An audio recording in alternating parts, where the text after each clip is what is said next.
Welcome to Village Church Connections. I'm David Pavey. I came across some lines recently quoted in Poems That Live Forever by Hazel Feliman, entitled simply Richard Cory. Here goes. Whenever Richard Cory went downtown, we people on the pavement looked at him. He was a gentleman from soul to crown, clean-favored and imperially slim.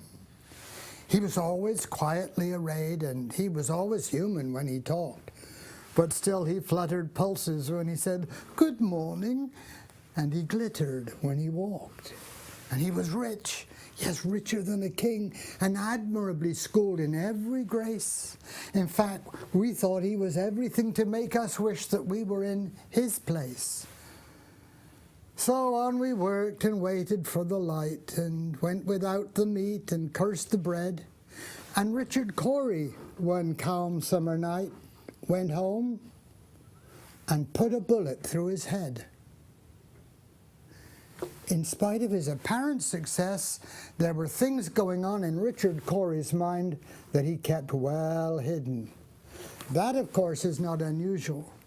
For, as Henry David Thoreau observed, the mass of men lead lives of quiet desperation. Lines from Gilbert and Sullivan's HMS Pinafore come to mind. Things are seldom what they seem. Skim milk masquerades as cream. Black sheep dwell in every fold. All that glitters is not gold, etc. On July the 20th, 2017, singer Chester Bennington was found dead at sunrise at his home in California. He had committed suicide by hanging himself at age 41, leaving a wife and 6 children from 2 marriages. Bennington was a singer and a songwriter, best known as the frontman for the rock band Linkin Park, that has sold more than 70 million albums worldwide. Okay. He was also the co-founder of and lead singer for a band that was ominously prophetic in its title, Dead at Sunrise. Bennington had struggled with drug and alcohol addiction. He was open about his troubled life, including an introduction to smoking pot after his parents divorced when he was 11, which escalated to cocaine and methamphetamine. And he had also suffered physical bullying and sexual abuse as a child. Yes, things are seldom what they seem. Here was a celebrity with great talent and professional success, living a life of quiet desperation. And he was far from alone in his anguish. Wikipedia lists 87 singers who committed suicide in recent years. 87. On average, there are over 40,000 suicides per year in the USA, 121 per day. Suicide is the 4th leading cause of death for adults between the ages of 15 and 64 years. And every suicide impacts the lives of many individuals and families. Some commit suicide out of fear or despair or hopelessness or depression, illness, guilt, disillusionment, heartache, loss, grief, pride, revenge, or sin. And it's not a new problem, of course. The Bible gives us quite a list, among whom are King Saul, who fell on his sword rather than face abuse from his captors; Samson, who died while collapsing a building on hundreds of Philistines; and Judas Iscariot, who died in despair and guilt for betraying our Lord.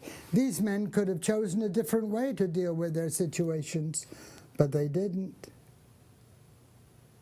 It's worth remembering that this life is not all we have to think about. The Bible informs us it's appointed unto man once to die, and after that the judgment. We all face eternity, whether in heaven or hell.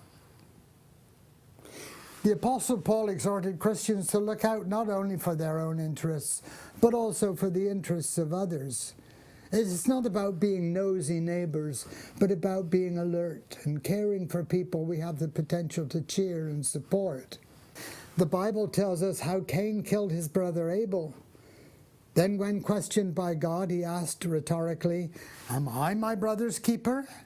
He expected no for an answer, but he was wrong. True Christians understand that if we love God, there's a sense in which we are our brother's keeper. We accept some level of responsibility for people in our sphere of influence. Richard Cory put a bullet through his head. Chester Bennington hanged himself. They had been living lives of quiet desperation. Perhaps there is someone in my orbit or in yours whose life could be redirected if we took more interest in them. As for me, my prayer is out of the gospel song. Out in the highways and byways of life, many are weary and sad. Carry the sunshine where darkness is rife, making their sorrowing glad. Make me a blessing, O Savior, I pray. Make me a blessing to someone today.